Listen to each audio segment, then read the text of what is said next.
In today's video, I'm going to teach you how to add another account on YouTube.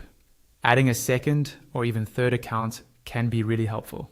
Maybe you want to separate your work and personal channels, manage a brand account, or share a device without mixing up recommendations.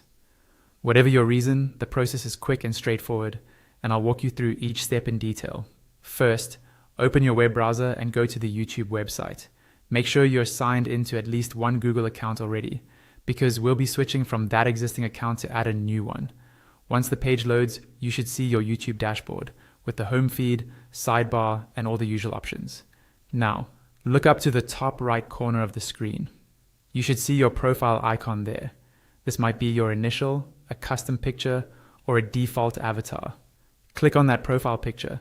This opens a drop-down menu with a bunch of options related to your account. In that drop-down menu, find and click on the option that says Switch Account. This is where YouTube lets you move between different Google accounts or channels.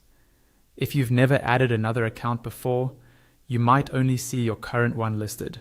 That's completely fine. Below your current account in that same menu, you'll see an option labeled Add Account. Go ahead and click on Add Account. This will open a Google sign-in page in the same tab or a new one, depending on your browser settings. On the sign-in page, you'll see a field where you can type your email address. Click into that field and enter the Gmail address for the account you want to add. Take a moment to double check that you've typed it correctly, especially if you manage multiple addresses that look similar. Once you've entered the email, look for the Next button, usually just below the field, and click on it. From here, Google will guide you through the usual sign-in process for that account, which may include entering your password and, if you have it enabled, completing any verification steps.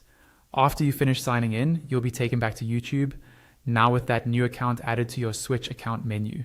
From now on, you can just click your profile picture, choose Switch Account, and select whichever account you want to use without having to sign in from scratch every time.